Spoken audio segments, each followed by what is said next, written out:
Hey folks, welcome back to Jess Klein's Big Table. I'm glad you could be here today. Intense times, and I just want to acknowledge if you're feeling a lot and going through a lot, you're not alone.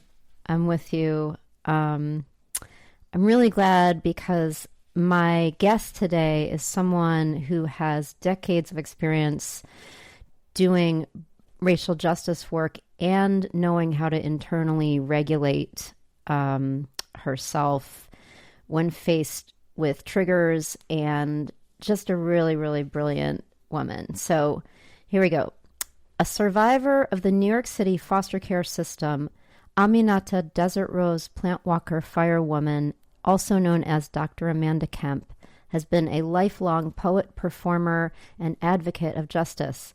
As a student at Stanford University, she was a leader in student movements to divest from South Africa and to press the university to revamp Eurocentric curriculum requirements. Since her college years, she has worked with the Reverend Jesse Jackson, the Honorable Maxine Waters, and Niyonu Spann, and won numerous community awards. As an artist, she has shared the stage and or created with Danny Glover, August Wilson, Sonia Sanchez, Toni Morrison, George Wolfe, and Amiri Baraka. In 2007, she founded Theater for Transformation to dramatize stories from African American history. With a doctorate in race and performance from Northwestern University, she taught college students at Cornell University, Dickinson College, and Franklin and Marshall College.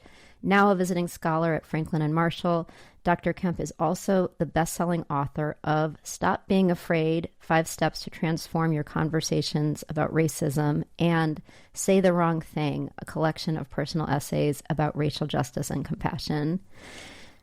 Aminata's wisdom, and I find speaking to her both grounding and expansive, and it made me feel much more empowered than I had been feeling. So without further ado, please welcome Aminata Desert Rose Plant Walker Firewoman.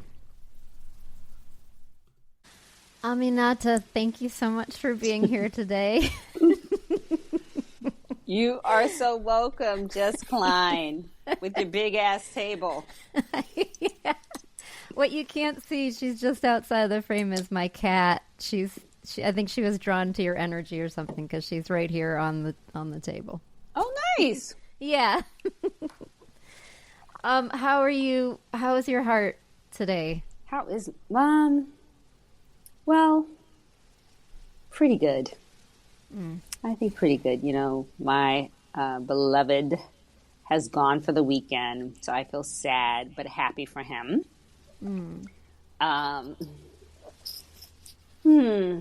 And it's 1 week, maybe 10 days since Donald Trump's re-election. And I think I am settling into my body and settling into some curiosity. Yeah. About what this all means and what comes next. So yeah, so that's how I am. Yeah. Thank you. I wanted to ask you about, I wanted to ask you to expand on something you had said in a video that you released a couple days ago.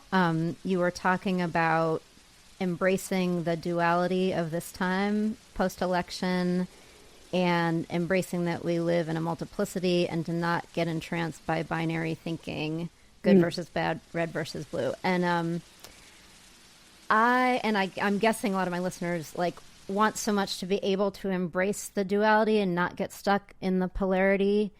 And I personally find myself going back and forth between being able to do that and then getting stuck in the fear, and yes. I'm wondering if you could share with us, how do you embrace the duality? What are some practices we can use to make room for something more nuanced to emerge when we might be feeling like our trust in others is broken? So I make a distinction between duality and polarity. So that's the first thing. So duality is either or. us versus them, black versus white. And the polarity is inhale and exhale, black and white, night and day. And when you hold a polarity, you're not saying that everything is the same, but what you're looking for is you have some openness as to what is in the upside of the part of the polarity that you are least comfortable with. So it allows for you to see variation in one pole. For example, if I look at red and blue in this country, the United States of America, I have voted as a Democrat my entire adult life, but I'm probably going to become an independent. I'm probably going to register independent, very soon.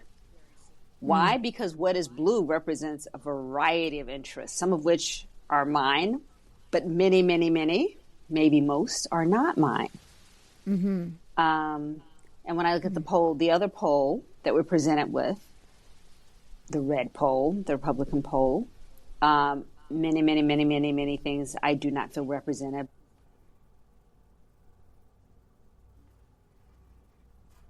Yeah. And the red pole that I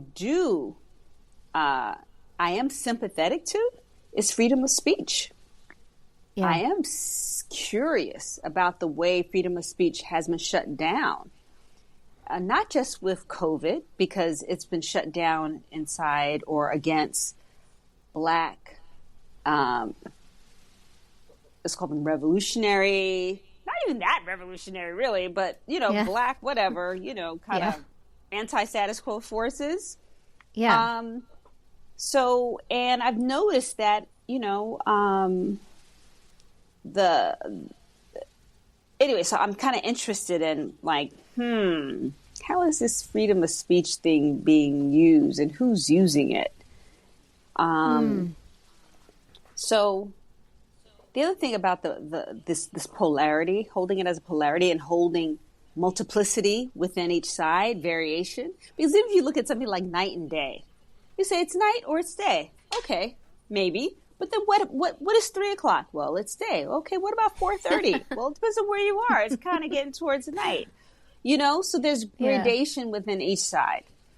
And the problem is when we get entranced into the other side is all one thing, or we are all one thing, then there's a basis for violence.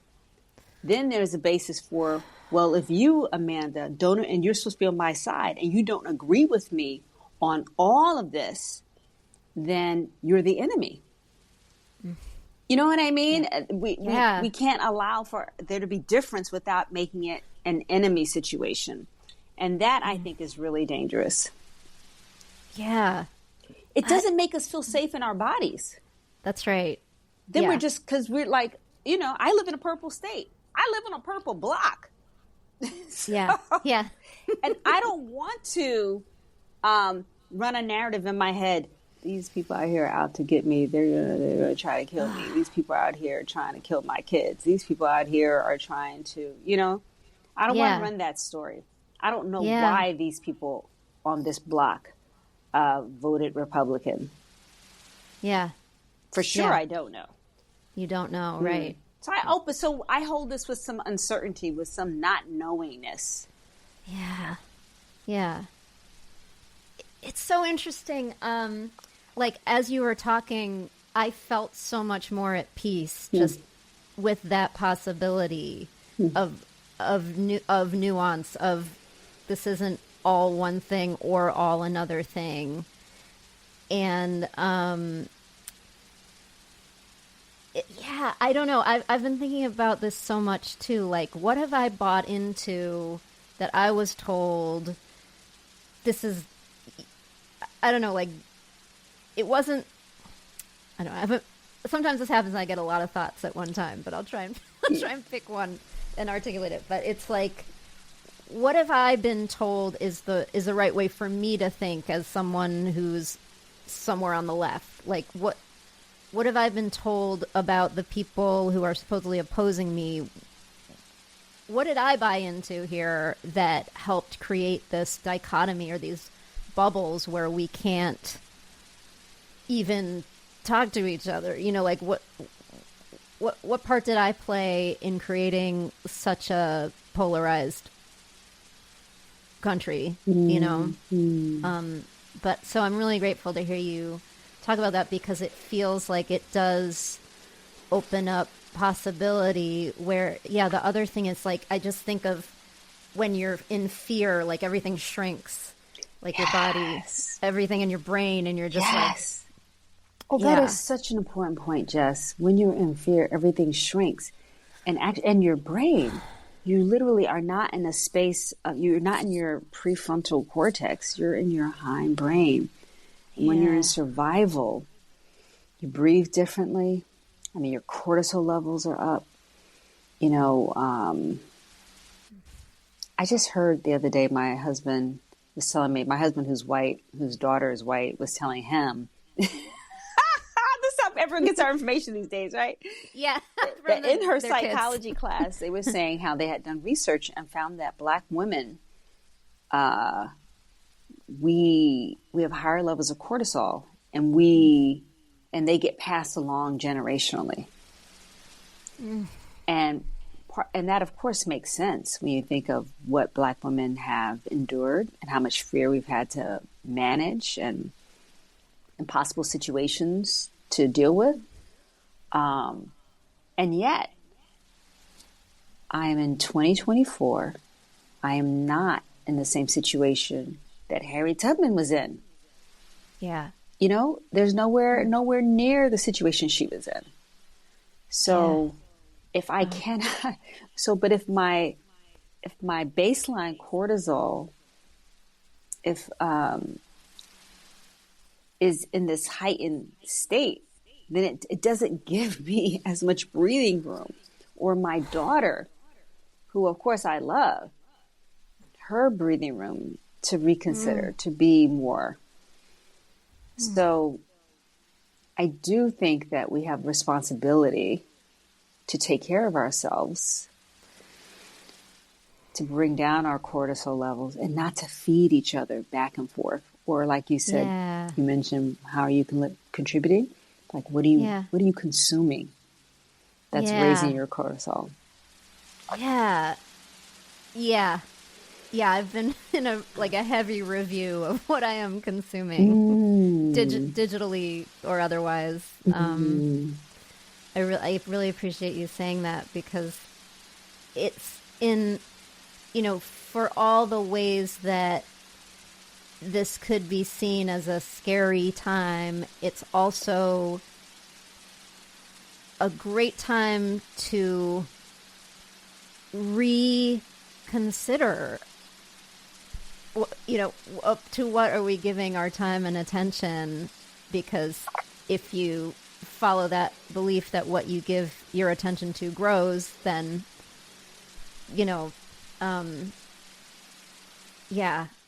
I think about that too. I think about that too. What you give your attention to grows. I think about that.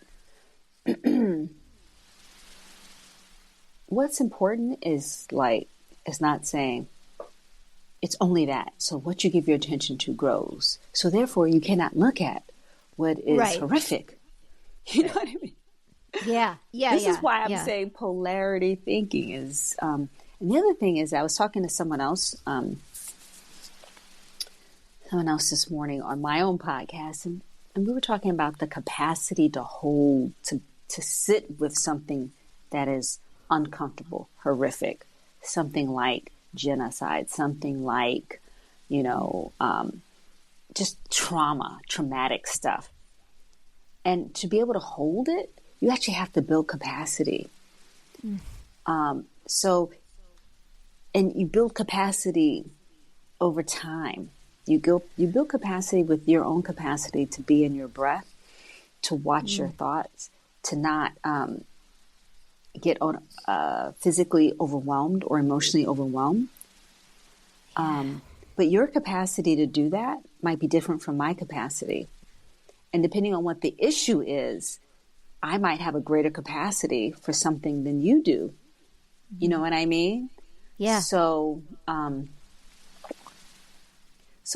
this is why I feel like this is so important to not presume you know what other people are thinking, that you know what their capacity or what their story is, or to even hold yourself to a standard that you cannot hold. You know what I'm saying? Everybody, this is something I've been saying lately is like, my yoga teacher, I have a Black Baptist minister who's my yoga teacher. Wow. I know, what a crazy man. Cool. I love him. Yeah. Literally, I love that Amazing. Man. He's so he is a wild person. He calls himself untethered. He said the other day, he said, stay on your mat. Stay on your mat. Wow. Stay on your mat. And he always says these things that he wants us to reverberate with, outside of our little classes with him. Yeah. So that's what I'm like, stay on my mat. What is my capacity? And I have a desire to contribute to the collective, to our collective liberation. So that means I have a responsibility or a path of expanding my capacity beyond my own personal healing, to the healing of my lineage, to humanity and planetary healing. But that is a process. Yeah. And for some people, they need to stay really with their own healing right now.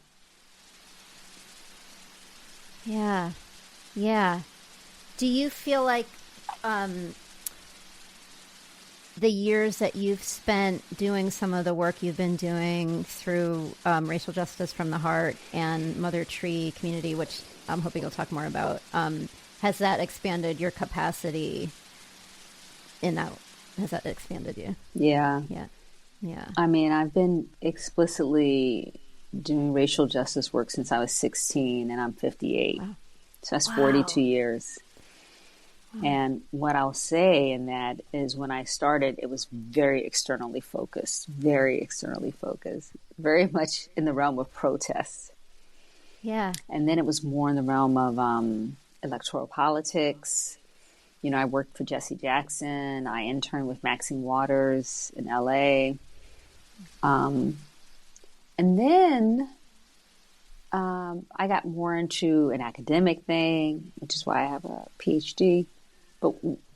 But it was when I turned inward to start to deal with some of my internal healing, made some space for that I started to see how my childhood wounds were playing out in my social justice work. Wow. And when you can see it in yourself, when you can see it you might see it in someone else first before you can see it in yourself, but you'll see it. People's wounds are all over in social justice work. And the problem with that is that we're just playing out dramas. So we're actually not advancing. We may make advances, improvements, but we can't get out of this paradigm. Yeah. Yeah. God, I just like all the hairs on my neck are like, this is amazing. Because movements are made up of people and people have their own shit going on. and we have lineages. Yes. Yeah. We have lineages. And if you look at Black people, we have, in the United States, we have a lineage of slavery. We have other lineages too. We have Native lineages. We have a lot of Irish lineage, but a lot of those lineages have a lot of trauma in them. Yes. Yes. Yeah. So there's the healing of ourselves and there's the healing of our lineages. And for me, it was important to go beyond the psychological or the psychology paradigm to more of a healing paradigm and to a lineage, to seeing lineage. Yeah. And the big shift for me came in 2021 when, I got burnt out. I had a bit of a breakdown a lot of tears because I felt like I couldn't stop. It was about a year, not even a year after George Floyd had been killed. My racial justice from the heart business had really exploded. It was just so many people wanted this racial justice from the heart work, the curriculum. And I was in a coaching session with someone to figure out how to scale up. Even though I was so tired, I was like, oh, how do I scale up? How do I get bigger? Yeah. And, I broke down in that session. And what just came out of my mouth was like I was just tapping into something deep in me, my true self. And my true self said, Amanda needs to stop everything. The trees want to adopt her. Shocking. Wow. I was literally, I'm telling you, I was like, the trees want to adopt me. I mean, I like my trees, but whatever. I mean, what the hell? Where did this come from? Yeah. So weird. Yeah. So I just want to say that started to attune me to thinking multidimensionally, not just in the human dimension, but in the plant dimension. And then when I was thinking the human dimension before, I was just thinking about people who were alive, but thinking multidimensionally, and then I'm thinking about ancestrally. Yeah. So all of a sudden, the world is not this line that I thought it was, cause and effect. You're forward or you're backwards. It is so multiple. So much more than we are taught to notice. Yes. Yeah. What do you think made space in you to hear the message about the trees wanting to adopt you? I had an emergency root pain. I'd had emergency root canal.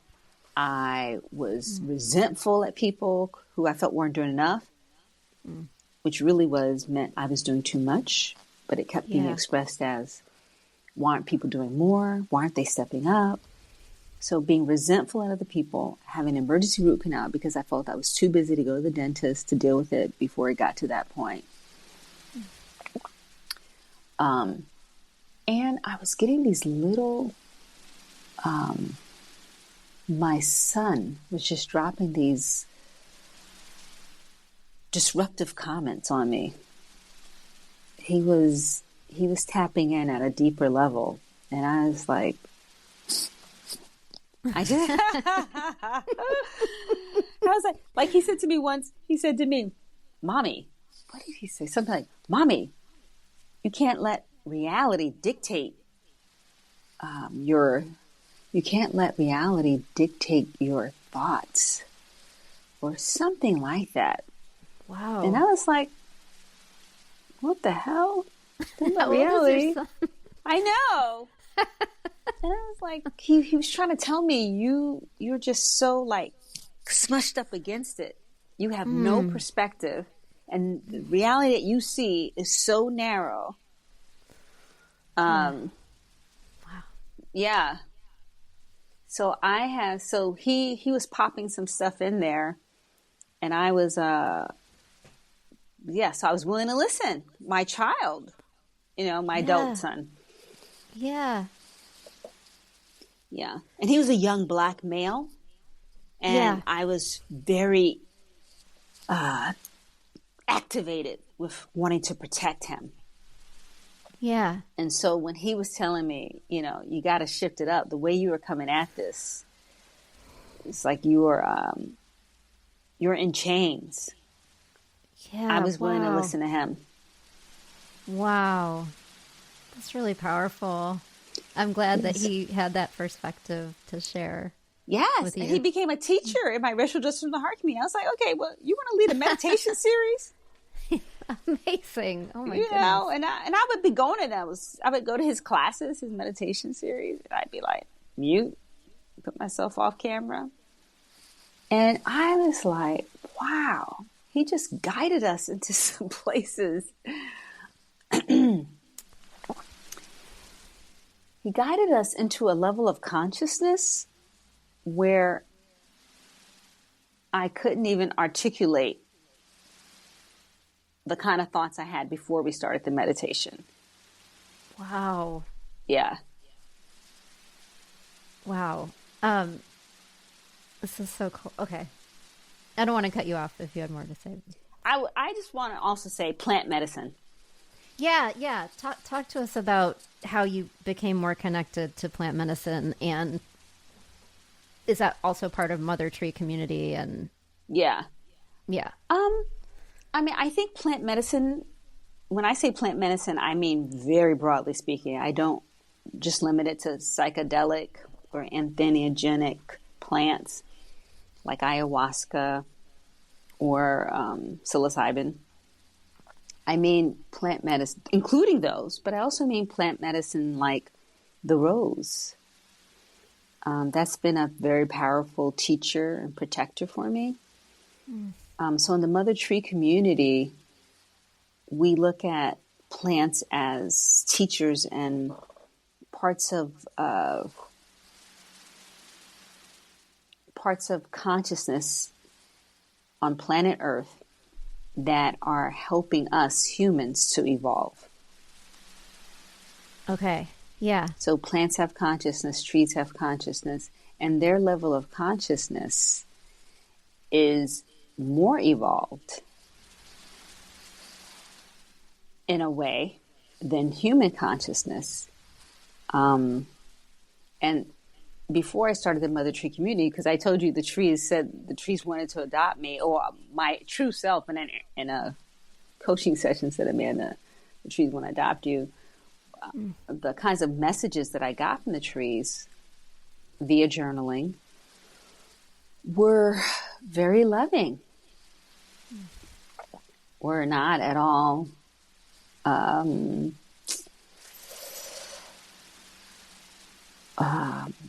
they just were not gripped by, what are you doing for the liberation of Black people? Work harder. Yeah. Right. There was none of that coming. There was none of that. Yeah. Prove it. No, it was already like, wow, we love you. We love you. Wow. Applause. Oh, wow. I need some trees to adopt me. That's so beautiful. You do. That is so, yeah. Around you. I mean, these are, you if you open up to it, you probably do already have trees that have adopted you. Yeah. I'm thinking about the trees right outside here right now. Also, just, when you're talking about all the dimensions, it's like that's another just dimension of we're so cut off from nature by our culture or whatever. I don't even know what you want to call it. That we don't even remember that we are part of nature. Like we are nature. We are water and fire, and air and earth. You're right. Yeah. Yeah. So, okay. Let me see what else I want to ask you. In your work with Mother Tree community, like what kinds of how are you gathering with people, or you mentioned the meditation that your son did, that was racial justice from the heart, but like talk to us about like what people could expect if they join Mother Tree community or what do we do? Yeah, what are y'all doing? Well, one of the first things, so if you think of us like concentric circles, in the inner circle, there are those of us who are apprenticing ourselves to Earth and to our ancestors.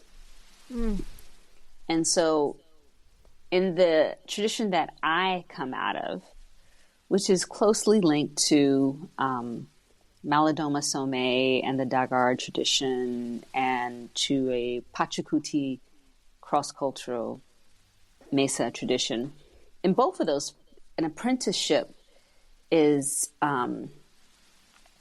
it's a careful watching, it's observing, it's learning from what the patterns that you see.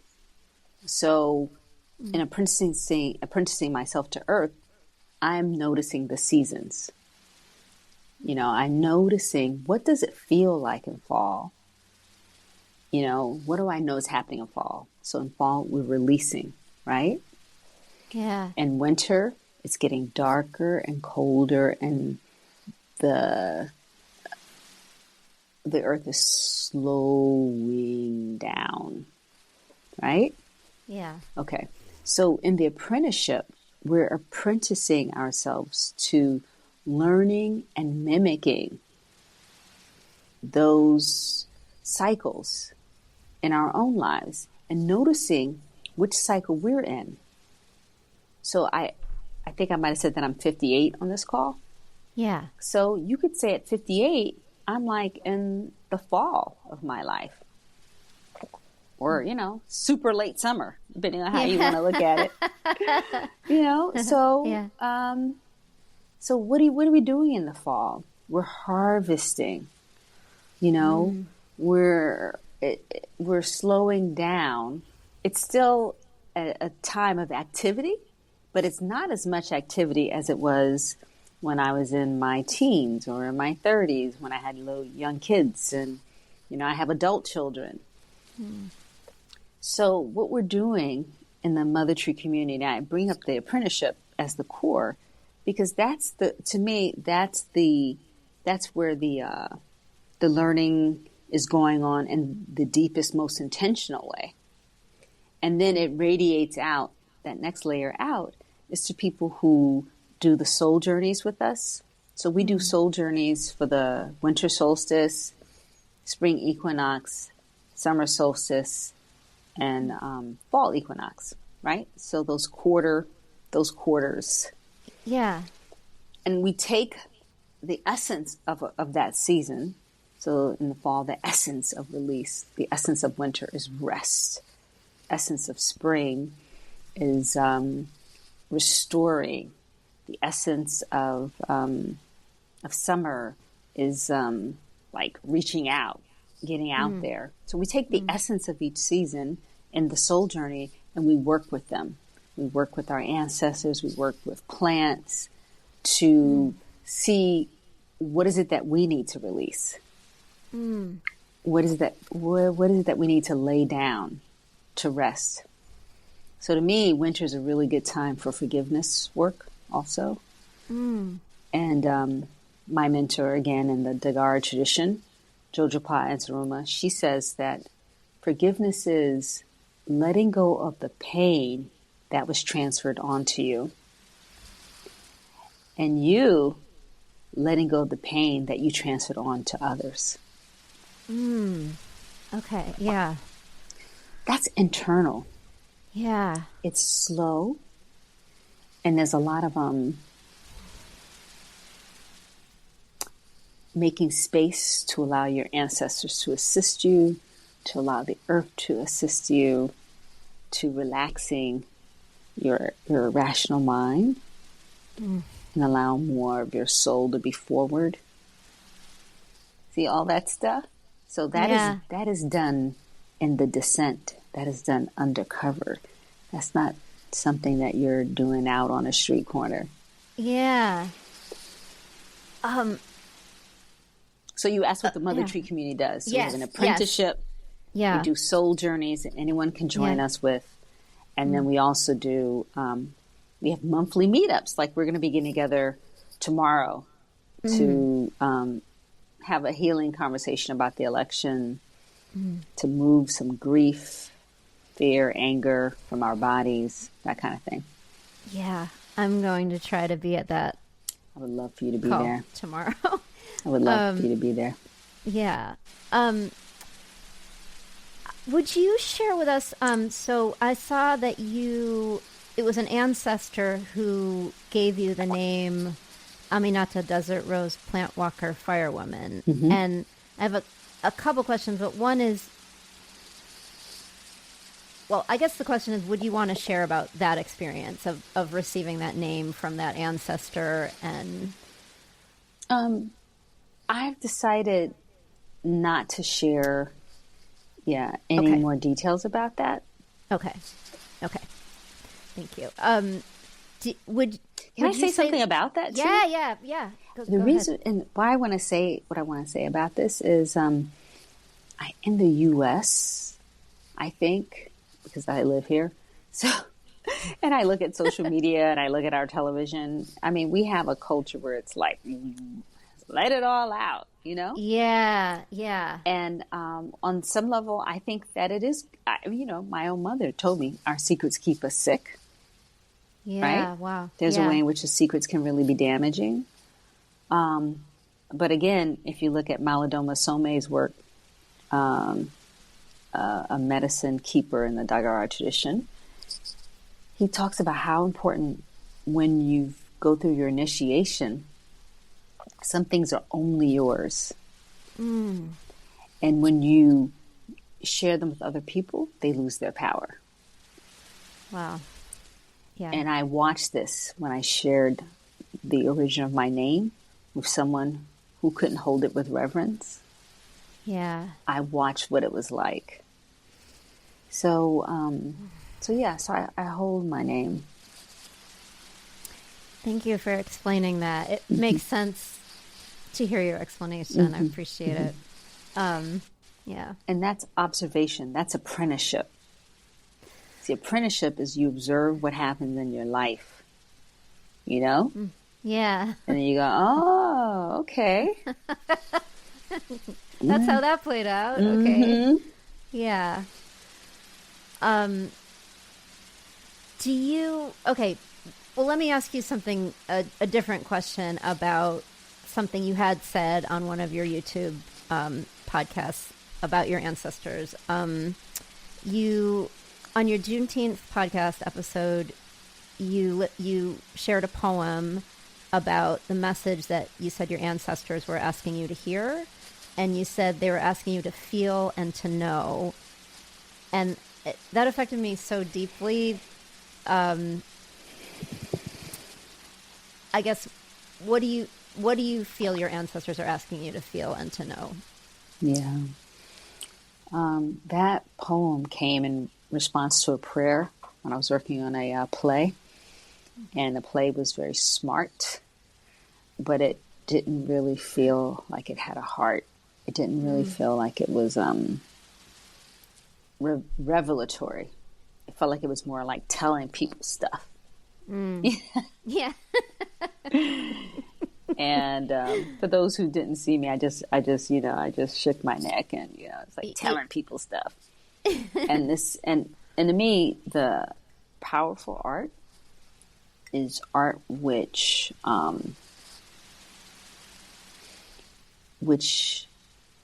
invites vulnerability. So what the ancestors were saying to me in that poem was, remember me, forgive me, I forgive you.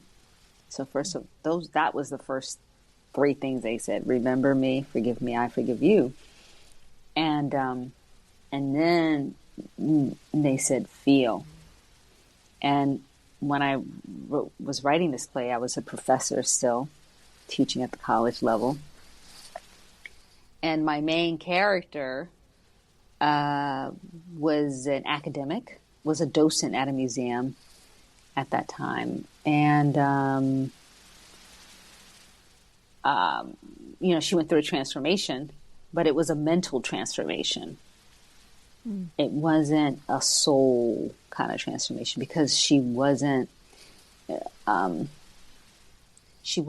feeling, empathizing on a feeling level with the enslaved people in the play. So a lot of times in academics, we're taught to distance ourselves. Objectivity. The more objective you are, the more believable you are. The more emotional you are, the less believable you are. Your authority is linked to your mind, all that kind of stuff.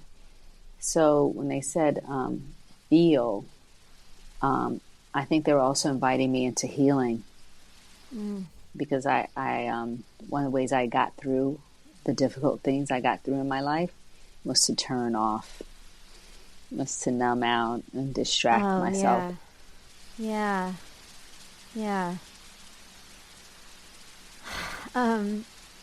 it's so healing to hear you speak. I mean, really.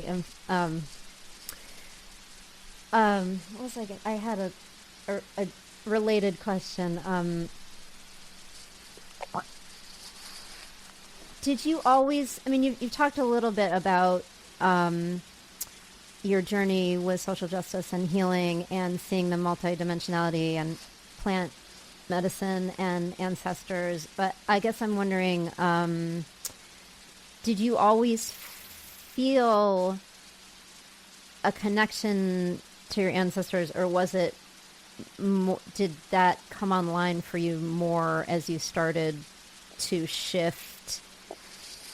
No. Okay. I think because your question is interesting. I haven't been asked this question before. Because I would say I had my big spiritual awakening in 2021.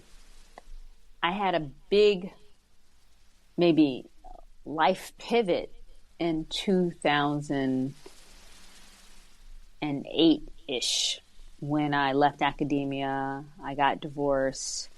I spent a year at a Quaker retreat center.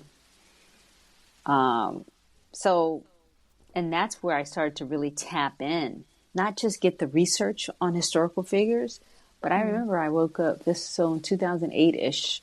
I remember I woke up at like 4 a.m. I started writing a monologue from this Black woman who had been mentioned in John Woolman's spiritual autobiography, but she didn't have a name. And at that time, I was really interested in recovering Black people from the margins of these great works, and like really putting them in the center. And as opposed to building her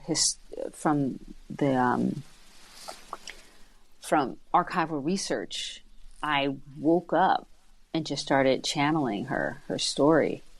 Wow. And there was a couple of monologues came there while I was at that retreat center, where I was deepening spiritually and divesting myself of, academic, dominant academic standards or conventions. Yeah, that started opening up for me. Yeah. It's so powerful to think of. It's like we hear the phrase like, what's the phrase, like when you're carrying something in your body from your ancestors? I can't think of what it's called. Epigenetics? Yeah, epigenetics, I guess, or like we hear the phrase ancestral trauma, or we hear these things, and it's so interesting to experience it, or consider experiencing it as like an embodied emotional. I'm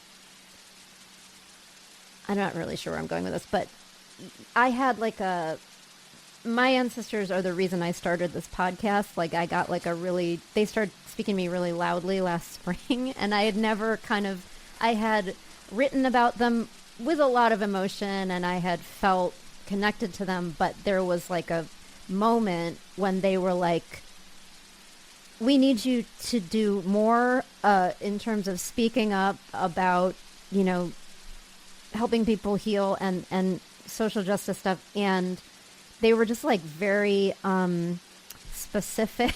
It was like they were like, do a podcast, and like I was like, okay, but they're like very practical, and like it was incredible to feel connected to. Like I never felt like I fit anywhere, and then suddenly to be like, oh no, I fit with them. Like I belong with them. I am of them. I'm carrying something of them, and that's just in me. And so it doesn't matter that they're not here today physically. It's just like, that wasn't really a question. I guess I just was like, taking in what you were saying. And, I will say something different, Jess. So in 2008-ish, I was hearing from these people, who were not biological ancestors of mine. But it really wasn't until more recently, I would say in the last couple of years, inside the Mother Tree community, that I started to create an ancestor practice. So I have an altar, and I have my objects on my altar, and I spend time with my altar, and I bought a drum back in the 90s, and I carried this drum around with me. It's from Ivory Coast. But I started to learn how to use that drum. It's a djembe, because I wanted to do ritual. And so part of how I connect with my ancestors is with this drum. So all that is I have to say that would be since I had my awakening in 2021. Mm-hmm.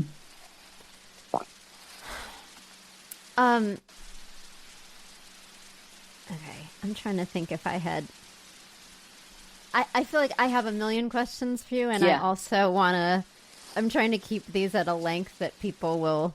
Perfect. Listen, and then they can explore. Of course, put links to Mother Tree community and everything in the notes. But is there anything else that you want to talk about, or you want to share about right now with the folks listening? I do. There's one other thing I'm exploring right now. So polarity versus duality, like holding a polarity rather than kind of getting stuck in duality. The other thing I'm playing with right now is justice without judgment. Oh. How can I be for justice without judgment?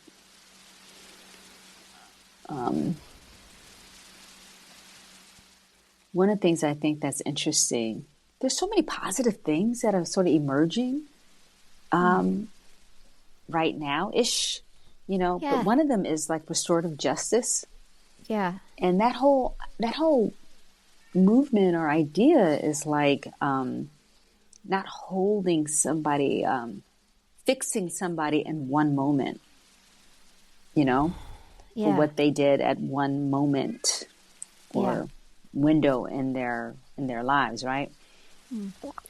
And having pathways for people to create restoration, right? It can restore, wholeness and community.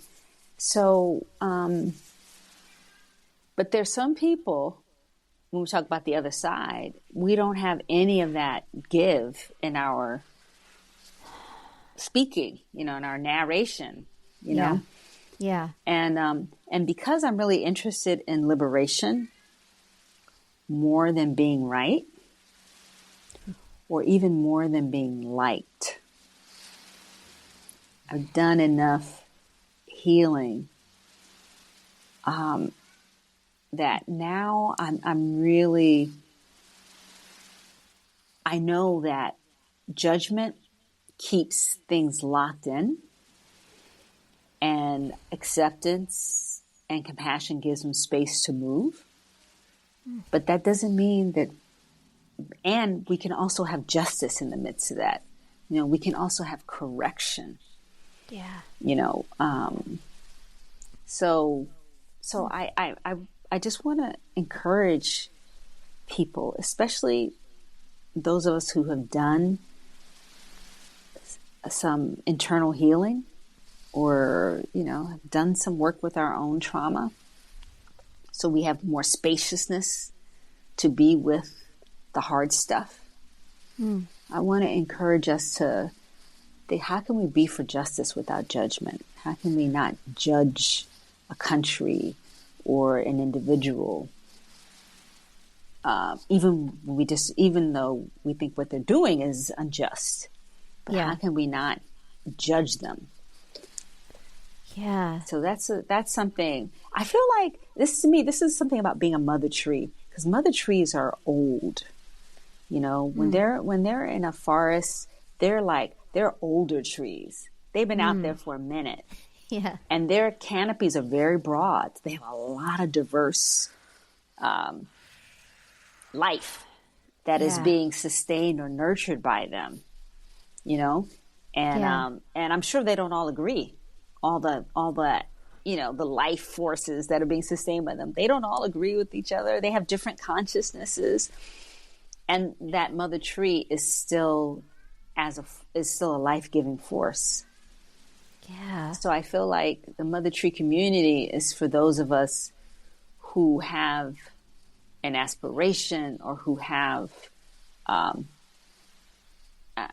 curiosity or willingness to do enough deep healing work so that we can hold the messiness that we're in. Yeah. It's a phenomenal. I just have chills. Just like so. What you're speaking of feels so expansive and healing. Yes, and not just healing. Like, oh, I feel better. It's like the possibility of it. Like that is that you're saying these things with your long background of racial justice work and your personal, like everything you've woven together, and that you have a view that can be so, I don't know, my words aren't really saying what I'm trying to say. I'm really grateful that you shared that idea. I appreciate you. Thank you. I appreciate you. I appreciate you letting me know how you feel. I appreciate you being in touch with your body and be able to say, it's on the back of your neck. It's, I appreciate you being embodied and not disembodied, because that's where we get in trouble. Yeah. Thanks. Yeah. Yeah. I think that you're really brilliant, and I'm really, really grateful to have you and your wisdom here. And thank you. Yeah. When you are tempted to walk away from their reverie, you might hear them say, "Kid, we are here. There's no reason to fear. Won't you join us as often as you are able?" Jess Klein's Big Table is produced by me, Jess Klein, and recorded on the traditional lands of the Lumbee, Chiraw, Catawba, Saponi, Occaneechi, Eno, and Shakori people. If you enjoyed this episode, and I hope you did, please subscribe, please like, and please share it with your people. You can find out more about my upcoming tour dates and musical releases at jessklein.com or on my Substack. Talk to you soon.